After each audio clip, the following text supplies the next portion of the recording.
তো হচ্ছে জয়শঙ্করের সাথে বৈশা বলতেছে সব চ্যালেঞ্জ ইন্ডিয়ার সাথে বৈশা সামলাই নেবে। উনার এত ইন্ডিয়া প্রেম কই থেকে আসে কে জানে। তৈরি সাহেবের হাত দেখেন দেখেছেন, আর জয়শঙ্করের হাত দেখেন, প্রভু আর ভৃত্যের হাত। আমার আগের ভিডিও দেখেছেন এটার ব্যাখ্যা দিয়েছি, মনে আছে না?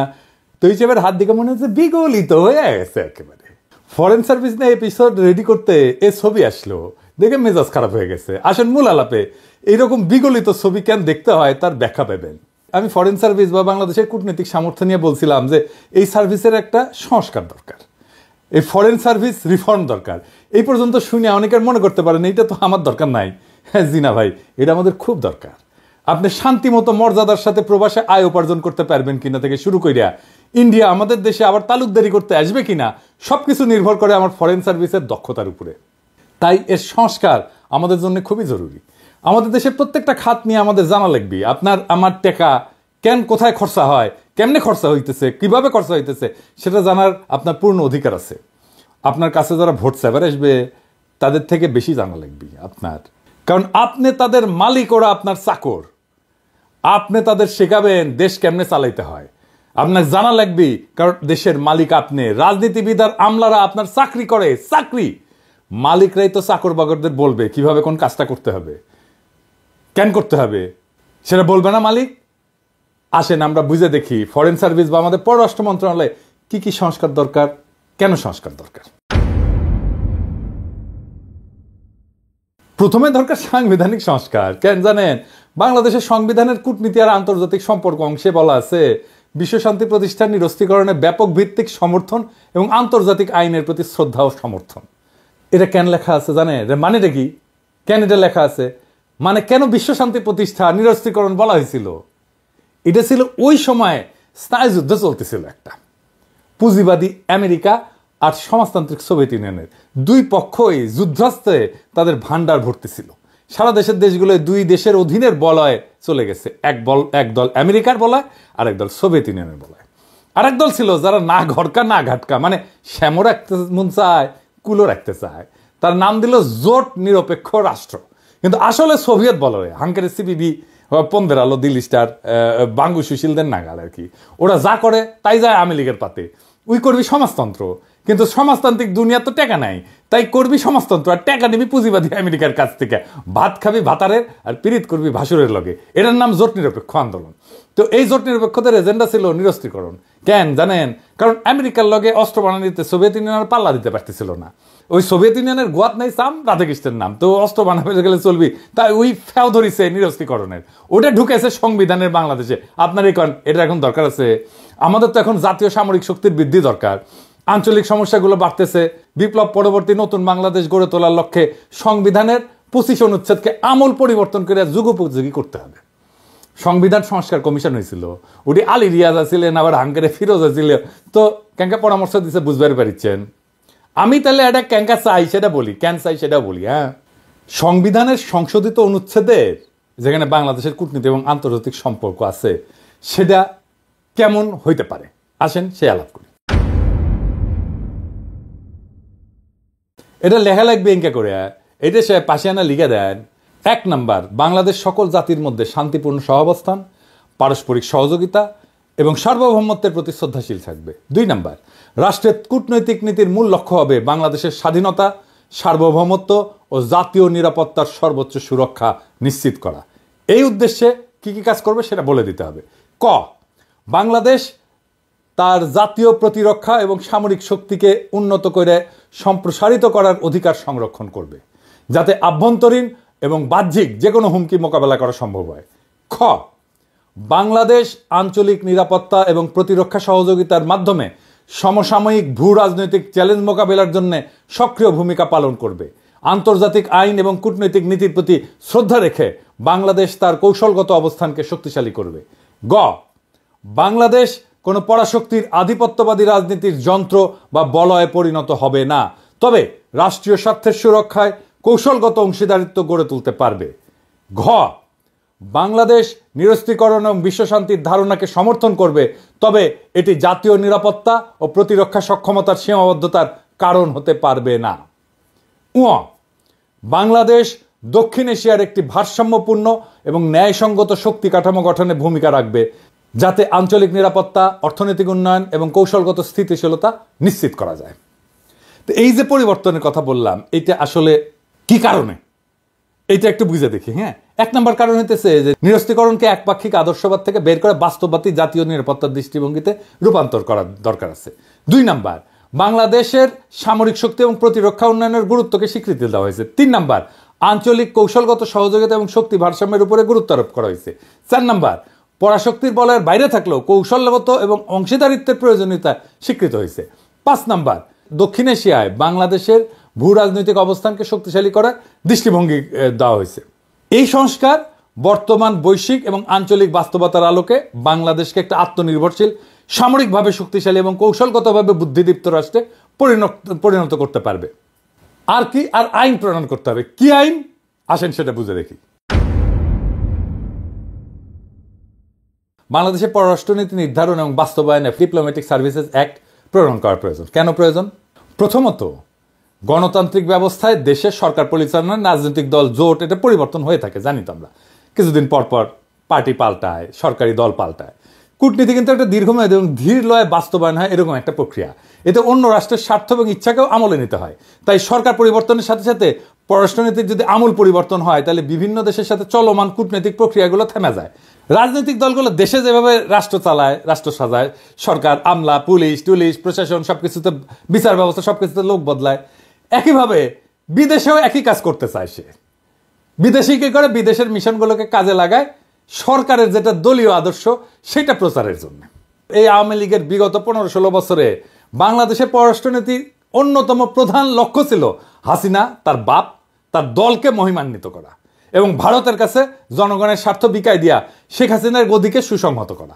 এই কাজ করতে যে আমাদের কূটনীতি স্বৈরাচারের প্রোপাগান্ডা মেশিনারি হিসেবে বিনা ভোটের নির্বাচন, নিশি ভোটের নির্বাচন, বিরোধী রাজনীতিক সহ সাধারণ মানুষকে হত্যা, গুম, সাজানো মামলায় গ্রেপ্তার করা, শ্রমিকের ন্যায্য অধিকার হরণ, সংবাদপত্র মিডিয়ার টুটি চাপা ধরা, ডিজিটাল সিকিউরিটি অ্যাক্ট সহ হাসিনার সমস্ত গণবিরোধী, মানবতা বিরোধী অপরাধের ছাপাই গিয়ে গেছে 15 বছর ধরে এই আমাদের কূটনৈতিক সার্ভিস। বাংলাদেশের পররাষ্ট্রনীতি যেন আর কোনো শাসকের, জালেমের, ফ্যাসিবাদী শক্তির মুখপাত্রে পরিণত হইতে না পারে, এই জন্য অতি শীঘ্রই বাংলাদেশ ডিপ্লোম্যাটিক সার্ভিসেস অ্যাক্ট প্রণয়ন করা প্রয়োজন। এই আইন না হইলে বাংলাদেশের পররাষ্ট্র সার্ভিসকে আবারও কোনো না কোনো ফ্যাসিবাদী শক্তির মাউথপিস হিসেবে ব্যবহার করার চেষ্টা চালাবে নিশ্চিত, এবং করেও ফেলবে। এই আইনের কোন অংশে কি কি থাকবে এটা একটু বুঝে দেখি। প্রথম অংশে থাকবে পররাষ্ট্রনীতির লক্ষ্য, অভিষ্ট এবং মৌলিক নীতিমালাগুলো। দ্বিতীয় অংশে থাকবে বাংলাদেশের কূটনীতির আইনি কাঠামো কিরকম হবে। আইনটার তৃতীয় অংশে বাংলাদেশের কূটনৈতিক কাঠামো, নাগরিকদের কি কি সেবা প্রদান করবে। আইনটার চতুর্থ অংশে কি থাকবে, কূটনীতিকদের নিয়োগ, পদমর্যাদা, প্রশিক্ষণ, পদোন্নতি, বিশেষ বোর্ড, বেতন ভাতা, এগুলোর জন্য বিশেষ বোর্ড, বিদেশে নতুন মিশনের স্থাপনের প্রক্রিয়া সহজীকরণ, পৃথক উইং বন্ধ কইরা মিশনে কর্মরত পেশাদার কূটনীতিক এবং অপেশাদার জনবল, তাদের পদায়ন পররাষ্ট্র মন্ত্রণালয়ে করা সহ নানা প্রশাসনিক বিষয়াদি থাকবে। এই বিষয়টা আমি পরে আবার আলাপ করব। আমি আইনের লোক না, কিন্তু তাও যদি আমাকে কয় আমি এনে ড্রাফট করে দিলাম, ইনি লাগলি কইেন মেলা তো বেকার খাইটলাম, এটাও এনে খাইটা দিলাম ইনি। এবার আসেন মিশনের সংখ্যা নিয়ে কথা বলি। 2025 সালে বাংলাদেশ বিশ্বের 35তম বৃহত্তম অর্থনীতির দেশে পরিণত হবে, মাশাআল্লাহ। জাতিসংঘের তথ্য মতে 23 সালে জনসংখ্যার বিচারে বাংলাদেশ বিশ্বের 8ম বৃহত্তম দেশ। আমাদেরও বিশ্বের 8ম বৃহত্তম অর্থনীতি হওয়া উচিত। ইংরেজিতে তো কইছে, তো ইংরেজি যখন কইছে তখন ঠিকই কইছে, কিন্তু বাংলাদেশের কূটনৈতিক র্যাঙ্কিং কত? এই যে LOWY ইনস্টিটিউট গ্লোবাল ডিপ্লোমেসি ইন্ডেক্সে এই কূটনৈতিক শক্তিমত্তার র্যাঙ্কিং করে, এখানে বাংলাদেশ বিশ্বের 46তম দেশ এই র্যাঙ্কিংয়ে। আপনি 8ম বৃহত্তম জনসংখ্যার দেশ, আপনার 35তম অর্থনীতির দেশ, আর কূটনৈতিক শক্তিতে 46 নাম্বার। এটা হইল 3 দিকে আধিপত্যবাদী ভারত পরিবেষ্টিত চীনের মতো বৃহৎ শক্তির পাশে অবস্থিত দেশের কূটনৈতিক প্রয়োজনের বিচারে এটা কোনো শক্তি? আপনার অবস্থা ক্যাঙ্কা হবে জানেন? গরিবের সুন্দরী বউয়ের মতো, সবার ভাবি হবেন। তাই হয়েছে, হাসিনা সরকার তো ইন্ডিয়াকে পাশে বেঁধে দিত, সেটা তো জানে নিজের নেই। আর তাইলে আসলে দেখি জনসংখ্যা অর্থনৈতিক আকারের কাছাকাছি কয়েকটা দেশের তুলনায় এই যে বাংলাদেশের LOWY institute global diplomacy index আছে না, এর র্যাঙ্কিং ও মিশনের সংখ্যাগুলো একটু আলাদা আলাদা করে দেখি। এটা সাহেব আপনি পাশে লিখে দেন, সবাই দেখুক। এইখানে আমরা কোন দেশ, জনসংখ্যা র্যাঙ্কিং কি, মিশন সংখ্যা কি এবং ডিপ্লোম্যাটিক র্যাঙ্কিং কি। পাকিস্তান জনসংখ্যা র্যাঙ্কিংয়ে পঞ্চম দেশ, মিশনের সংখ্যা 121 আর ডিপ্লোম্যাটিক র্যাঙ্কিং 27। নাইজেরিয়া জনসংখ্যা র্যাঙ্কিং ষষ্ঠ, মিশনের সংখ্যা 116, ডিপ্লোম্যাটিক র্যাঙ্কিং অবশ্য করা হয়নি। ব্রাজিল জনসংখ্যা র্যাঙ্কিং সপ্তম, মিশনের সংখ্যা 205 আর ডিপ্লোম্যাটিক র্যাঙ্কিং দশম। বাংলাদেশ জনসংখ্যা র্যাঙ্কিং অষ্টম, মিশনের সংখ্যা 82 মাত্র আর ডিপ্লোম্যাটিক র্যাঙ্কিং 46। রাশিয়া জনসংখ্যার বিচারে নবম, মিশনের সংখ্যা 300 আর ডিপ্লোম্যাটিক র্যাঙ্কিং ষষ্ঠ। পাওয়ারফুল ডিপ্লোমেসি আছে রাশিয়ার। মেক্সিকো জনসংখ্যা র্যাঙ্কিং দশম, মিশনের সংখ্যা 150, ডিপ্লোম্যাটিক র্যাঙ্কিং 14তম। ইথিওপিয়া জনসংখ্যা র্যাঙ্কিং 11তম, মিশনের সংখ্যা 101। ইথিওপিয়ারও আমাদের চাইতে 20টা মিশন বেশি আছে, এটার অবশ্য র্যাঙ্কিং করা হয়নি। জাপান জনসংখ্যা র্যাঙ্কিং 12তম, মিশনের সংখ্যা 247, ডিপ্লোম্যাটিক র্যাঙ্কিং চতুর্থ। ভেরি পাওয়ারফুল ডিপ্লোমেসি জাপানের। এবার দেখি অর্থনীতির আকার অনুসারে র্যাঙ্কিং কেমন। ধরেন থাইল্যান্ড অর্থনীতির আকারে র্যাঙ্কিং হইতেছে 30তম, মিশনের সংখ্যা 112 আর ডিপ্লোম্যাটিক র্যাঙ্কিং 39তম।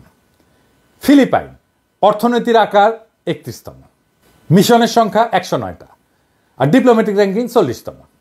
ভিয়েতনাম অর্থনীতির আকার 32তম, মিশনের সংখ্যা 102 আর ডিপ্লোম্যাটিক র্যাঙ্কিং 40তম। নরওয়ে অর্থনীতির আকার 33তম, মিশনের সংখ্যা 100, ডিপ্লোম্যাটিক র্যাঙ্কিং 42তম। মালয়েশিয়া অর্থনীতির আকার 34তম, মিশনের সংখ্যা 110, ডিপ্লোম্যাটিক র্যাঙ্কিং 35তম। আর বাংলাদেশ 35তম অর্থনীতি, মিশনের সংখ্যা 82 আর ডিপ্লোম্যাটিক র্যাঙ্কিং 46তম। ইরান অর্থনীতির আকার 36, আমাদের খুবই কাছাকাছি, মিশনের সংখ্যা 125, এটার অবশ্য র্যাঙ্কিং করা হয়নি ডিপ্লোম্যাটিক র্যাঙ্কিং। ডেনমার্ক অর্থনীতির আকার 37তম, মিশনের সংখ্যা 100 আর ডিপ্লোম্যাটিক র্যাঙ্কিং 43তম। এবার আসেন প্রতিবেশী দেশগুলোর সাথে আর একটু তুলনা করি, মানে জনসংখ্যার বিচারে অর্থনীতির আকার, জিডিপির আকারে অর্থনীতি, জিডিপির আন্তর্জাতিক বাণিজ্য নির্ভরতা 2021 সালের ডেটা অনুসারে, প্রবাসী নাগরিকের সংখ্যা, মিশন সংখ্যা।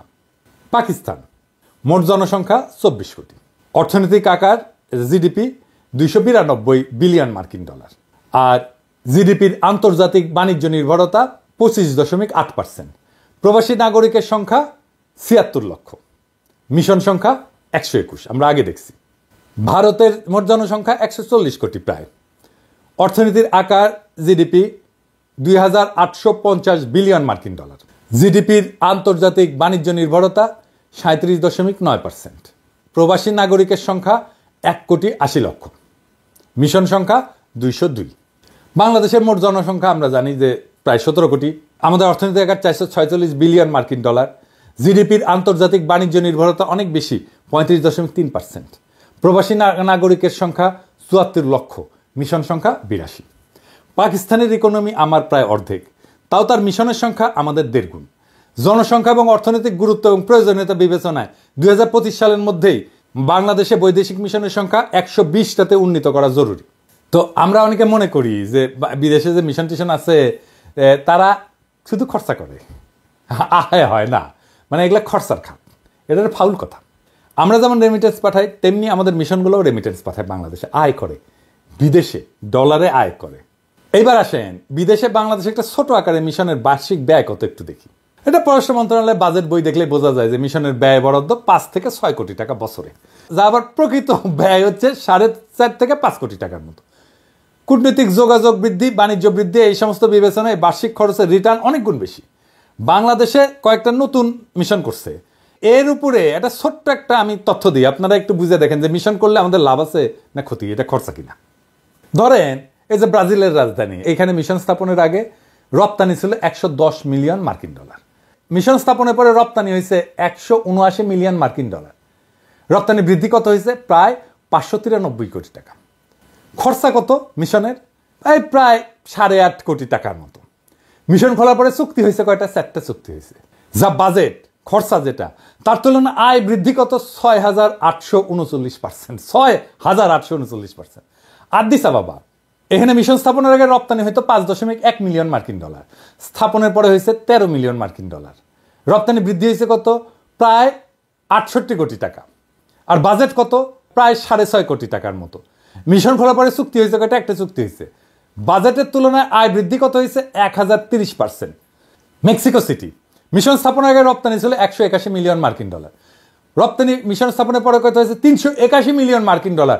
বছরের রপ্তানি বৃদ্ধি হয়েছে কত? 1720 কোটি টাকা। মিশনের বাজেট কত? মাত্র 7 কোটি টাকা। মিশন খোলার পরে চুক্তি হয়েছে কয়টা? 2টা চুক্তি হয়েছে। বাজেটের তুলনায় আয় বৃদ্ধি কত হয়েছে? 24,500%। এই যা বুঝা, মিশন স্থাপনের আগে রপ্তানি ছিল 2 মিলিয়ন মার্কিন ডলারের মতো। মিশন স্থাপনের পরে রপ্তানি হয়েছে প্রায় 4 মিলিয়ন মার্কিন ডলার।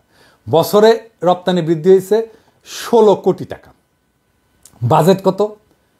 7 কোটির মতো। মিশন খোলার পরে চুক্তির সংখ্যা কি? 2টা। বাজেটের তুলনায় আয় বৃদ্ধি কত হয়েছে? 230%। তো মিশন খুললে টাকা টাকা, তো মিশন খুললেন না কেন?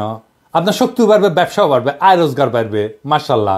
তা আপনি মিশন খুলেন না কেন? বুদ্ধি বেশি। কেন মিশন খুলেন না জানি তো, কারণ আপনাদের বুদ্ধি বেশি, আকেল কম, অথবা প্রশাসনের সাথে পারেন না, অথবা অর্থ মন্ত্রণালয়ের সাথে পারেন না, আপনার আর্গুমেন্টই তুলে ধরতে পারেন না। এবার আসেন আরেকটা বিষয় নিয়ে আলাপ করি। পররাষ্ট্র সার্ভিসের জন্য ফরেন সার্ভিস বোর্ড, এইটার একটা জরুরত আছে। এটা আবার কি? কূটনৈতিক সার্ভিস একটা বিশেষায়িত সার্ভিস, মানে যার কাজের লক্ষ্য, মূল্যায়নের পদ্ধতি, কাজের ধরন, সেবা গ্রহণকারীরা এরা ভিন্ন, মানে বাংলাদেশের মতো না আর কি, অন্যান্য মন্ত্রণালয়ের মতো না। এ কাজের জন্য উপযোগী পরিচালনা পদ্ধতি, তাই প্রথাগত যে আমলাতন্ত্র আমাদের ব্যুরোক্রেসি আছে, এটা থেকে ভিন্ন হইতে হবে। এই বিবেচনায় কূটনৈতিক সার্ভিসের নিয়োগের যোগ্যতার মাপকাঠি ভিন্ন হওয়া প্রয়োজন, এর প্রশিক্ষণ পদ্ধতি ভিন্ন হওয়া প্রয়োজন।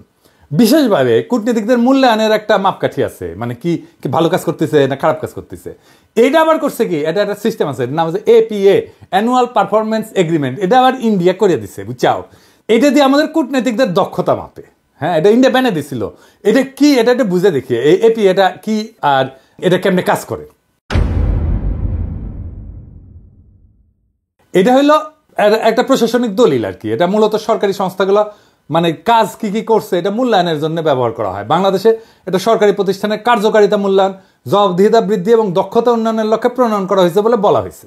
এটার মূল উদ্দেশ্য হয়েছে কি পরিমাণে কাজ সে দিচ্ছে, ডেলিভার করছে, এটা মেজার করা, মানে এটা পরিমাপ করা।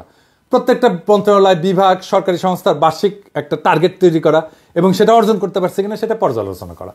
এটা দায়বদ্ধতা এবং স্বচ্ছতা এটা নিশ্চিত করা, কাজের প্রতি জবাবদিহিতা নিশ্চিত করা এবং স্ট্র্যাটেজিক পরিকল্পনা, কৌশলগত পরিকল্পনা, নীতিগত লক্ষ্য বাস্তবায়ন এবং সরকারি সেবা উন্নত করা, সরকারি খাতের ব্যয় ব্যবস্থাপনা, সম্পদের কার্যকর ব্যবহার নিশ্চিত করা।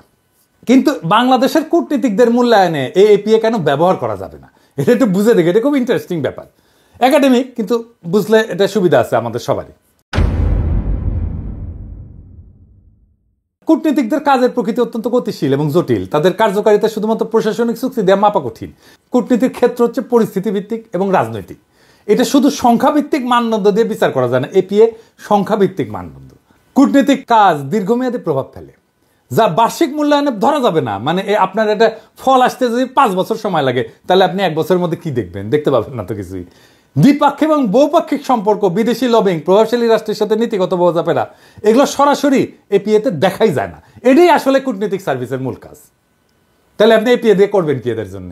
এটা ছাড়াও সরকারের কিন্তু একটা ওভারঅল হাসিনার আমলে ভারতীয় পরামর্শ APA ছাড়াও NIS বলে একটা জিনিস তৈরি করছে। এটা একটা হাস্যকর পদ্ধতি। NIS দিয়া কোন মন্ত্রণালয় কত ভালো কাজ করতেছে, কত দক্ষ, সেটা বের করা হয়।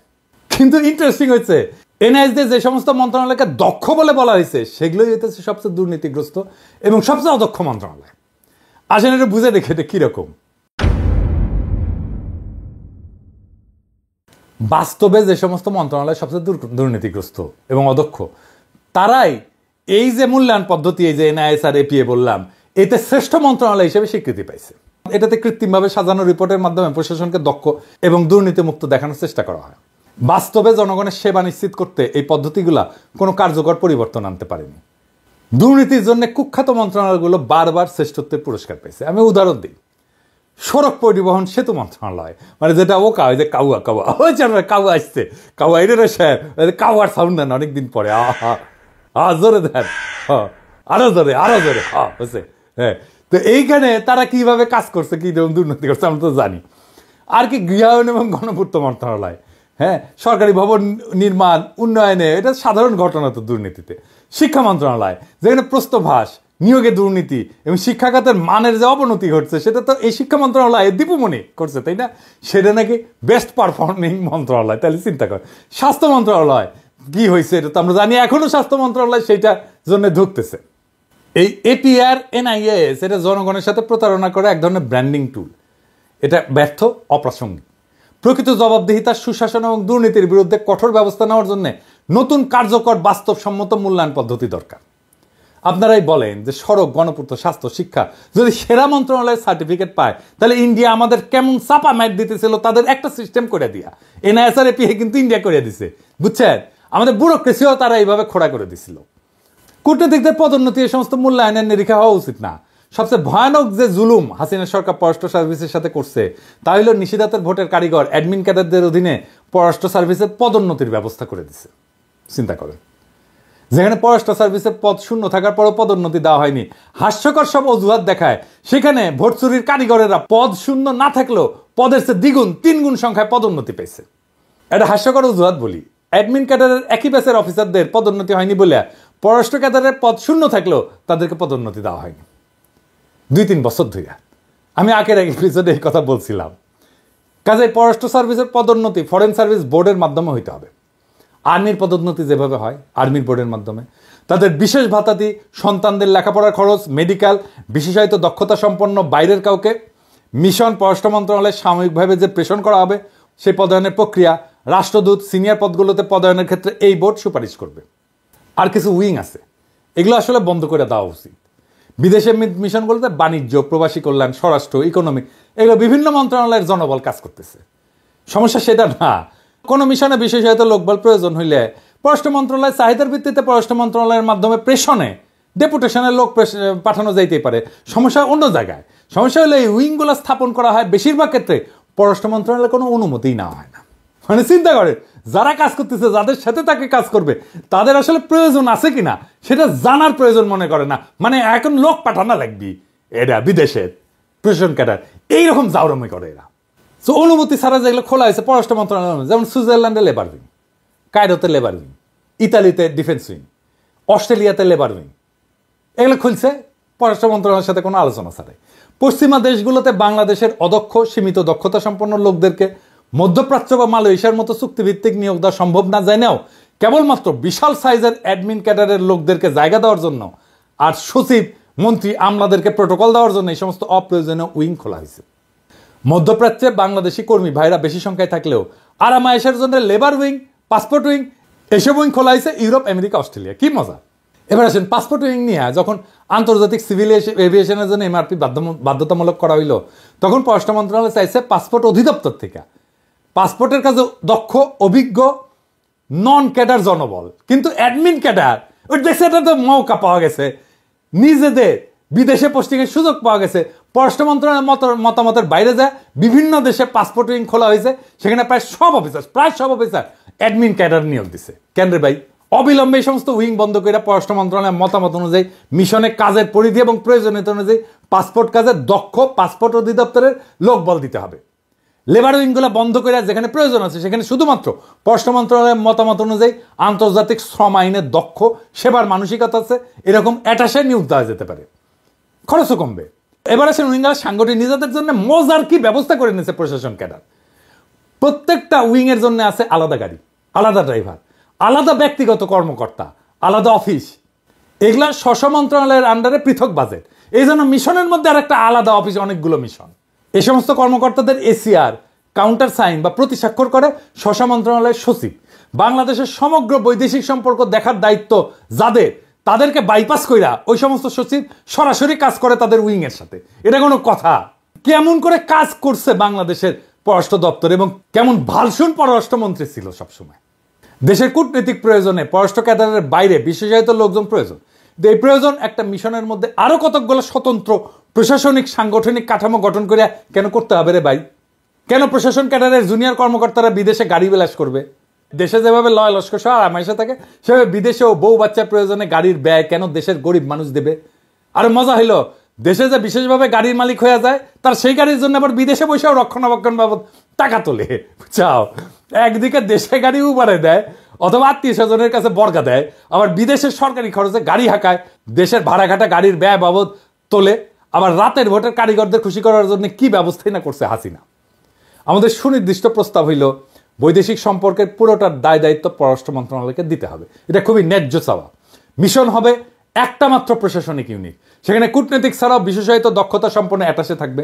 অন্য সার্ভিস হলে প্রেশনের মাধ্যমে, ডেপুটেশনের মাধ্যমে পররাষ্ট্র মন্ত্রণালয়ে চাকরি স্থানান্তর কইরা, আর সার্ভিসের বাইরের লোক হইলা পররাষ্ট্র মন্ত্রণালয়ের প্রয়োজন সাপেক্ষে চুক্তিভিত্তিক নিয়োগ দেবে। কিন্তু বিশেষায়িত এই সমস্ত নিয়োগ পুরোটাই হবে অস্থায়ী ভিত্তিতে, প্রয়োজনীয়তা এবং দক্ষতার বিচারে। কোনো উইং থাকতে পারবে না। মিশন হবে একক ইউনিট। ফিল্ডে যেভাবে ক্যাডার দ্বন্দ্ব ক্যাজাল ইগল লড়াই লাগায়, সেইটা আবার মিশনে হইতে দেওয়া যাবে না। এমনিতেই মিশনে লোক বল কম, তাও যদি এই সমস্ত ফালতু কাজে ব্যস্ত থাকে তাহলে কাজ কিভাবে হবে? তাই এই উইং প্রথা বন্ধ করে দিতে হবে মেহরবানি করে, আজই এখনই। মিশনে বিশেষায়িত দক্ষতার লোকজন অ্যাটাশে হিসাবে আসবেন, কিন্তু তা আসবেন পররাষ্ট্র মন্ত্রণালয়ের মাধ্যমে। তাদের জন্য মিশনের ভেতরে আরও কতগুলো মিশন খোলার দরকার নাই। আমি এটা নিয়ে আগের এপিসোডে বলছি, এতে সরকারের খরচা কমবে, আর যেই অফিসার যেই দপ্তরে কাজ করছে তারই তো আনবো উইংয়ে, তাই না? অ্যাটাশে করে প্রশাসন ক্যাডারের একজনকে পাসপোর্ট উইংয়ে দিলাম, যে কোনোদিন পাসপোর্ট নিয়ে কাজই করে নাই, ভবিষ্যতেও করবে না। তবে তার 2 বছর ইউরোপে পাসপোর্টের দায়িত্ব দিয়ে রেখে তারপরে দেশে গিয়ে তুলা উন্নয়ন বোর্ডের পরিচালক বানিয়ে দিলাম, এটা কোনো কাজ হইল? প্রশাসন ক্যাডারকে বলবো আপনাদের লোকগুলোকে উইথড্র করেন, সসম্মানে ফেরত নিয়ে যান, গাড় পেলি কইরেন না, বুঝছাও। হ্যাঁ, আমরা গেলে এমবাসিতে যাই ঘাট ধাক্কা দিয়ে বের করে দিতে পারি, সেই সামর্থ্য আছে আমাদের। প্যারিসে থেকে যদি 32 নম্বর জয় বাংলা করে দেওয়া যায়, তাহলে এমবাসি থেকে 2-1জনকে ঘাট ধাক্কা দিয়ে বের করে দেওয়া যাবে। সবাইকে দিতে হবে না, 2-1টা জায়গায় স্যাম্পল দেখালে আপনারা সাইজ হয়ে যাবেন। ভালোভাবে বললাম তো, কিন্তু হয় কি, অনেকে বলে যে আমি উগ্রতা ছড়াই, কিন্তু আপনারা তো ভালোভাবে বললে শুনেন না রে ভাই, বাধ্য করেন তো উগ্র হইতে। তো আমরা যুক্তি দিয়া বুঝান যে কেন এদেরকে রাখা দরকার, নয়তো প্রত্যাহার করেন, সিম্পল হিসাব করে ফেলবেন, গাড়পেলি করবেন, সাইজ করে দিব কলে। আসেন এবারে অডিট নিয়ে কথা বলি, অডিট দিয়ে মিশনের পারফরমেন্স মূল্যায়ন করার কথা বলি। মিশনগুলোতে 2 বছরের একবার অডিট করার জন্য 2 জন অফিসার 14 দিন করে সরকারের টিএডিএ নিয়ে সফর করে। অথচ মিশনগুলোর গড় ব্যয় হইতেছে বছরে 5 কোটি, যার 60% বেতন ভাতা, যার অডিট সফর করে করার কিছু নাই। বেতন ভাতা তো আগে থেকে ঠিক করা থাকে, তাই না? আর এটা তো বেতন ভাতা সে নিজে তোলে না, আপনারা পেটে দেন তার অ্যাকাউন্টে, তাই না? মিশনে অডিটে যাওয়ার জন্য অডিট অফিসের যে আগ্রহ, তার সবার সরকারের যদি সব সেক্টরে থাকলে হইনি, তাহলে এত তো দুর্নীতি হইল না নি। এটা হইতেছে ফরেন ট্রিপ, একটা 14 দিনের মুফতে একটা ফরেন ট্রিপ। এর চেয়ে গুরুত্বপূর্ণ হইল যে 2% থেকে 5% নিয়ে তো বিল পাস করেন, তাই না? এটা তো আমরা জানি, তাই না? এটা তো সিস্টেম, এটা বন্ধ করেন। দেশের মানুষের মাথার উপর থেকে এই টাকার ভারটা তো কমতো, তাই না? এই ঘুষ নীতির ব্যয়ের বোঝার ভারটা তো কমতো, কিন্তু করেন তো আপনারা। পার্সেন্ট নিয়ে তো বিল ঠিকই দেন, তো তখন অডিট করা লাগে না, ওইটা থামলাম। আপনাদের এই 5-6 কোটি টাকার ব্যয়ের অডিট নিয়ে, যার বেশিরভাগই হইতেছে বেতন ভাতা, সেটা নিয়ে আপনাদের কুরকুরানি দেখলে মেজাজ কলে খারাপ হয়ে যায়। মিশনগুলোতে অডিট আপত্তি হয়, এবং আর আপত্তি হয় কি জানেন? আপত্তি হয় কি, সেটা মজার একটা ব্যাপার, আর কত কমু আর কি। এটা হইতেছে দেশের যে প্রকিউরমেন্ট রুলস আছে, এটা আবার এদেশে এসে পালন করতে হয়, এই আইন আছে।